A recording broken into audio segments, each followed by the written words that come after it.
মা মা, বল বাবা। দিদি এসেছে। দিদি এসেছে? শোনো পুরো কথাটা। কি মাথাটা যন্ত্রণা করছে, মাথা যন্ত্রণায় ছিঁড়ে যাচ্ছে। আজকে মনে হচ্ছে কিচ্ছু কাজ করতে পারবো না। কে আমার দিদি এসেছে? কই সে? ঘরে আসেনি? না যাই গিয়ে বাজার যাই, আমার দিদি এসেছে যাই। আরে না বাবা, তোমারও দিদি আসেনি, তোমার দিদি আসেনি। কে? আমার দিদি আসেনি। যা তাহলে। আমার দিদি এসেছে? আমার দিদি? ঢং যত।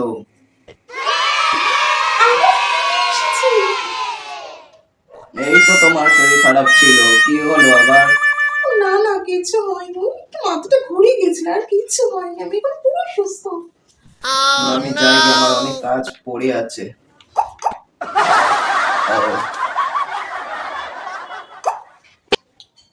আরে না না, বসো।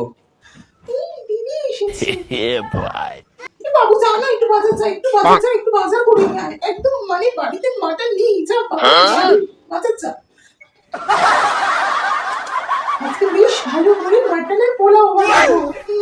আরে না মা, তোমার দিদি আসেনি।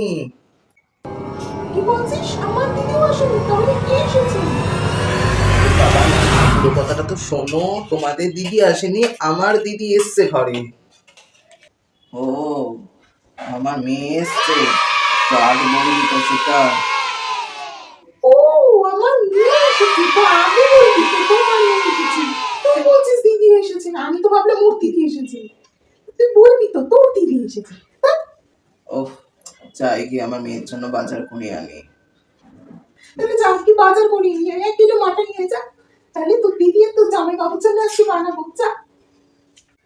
আচ্ছা ঠিক আছে, তাহলে আমি বাজার যাচ্ছি। দিদি এসেছে যখন, তাহলে তুমি আজকে সেই রান্নাগুলোই করো, খুব ভালো হবে।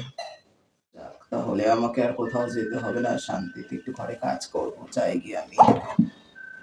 ও, কিন্তু আমার কাছে একখানাই প্রশ্ন। আমি যখন বললাম দিদি এসেছে, তখন মা কেন ওরকম করলো? আর তখনই বাবা ওরকম করলো কেন? ঠিক মাথা তো ঢুকলো না।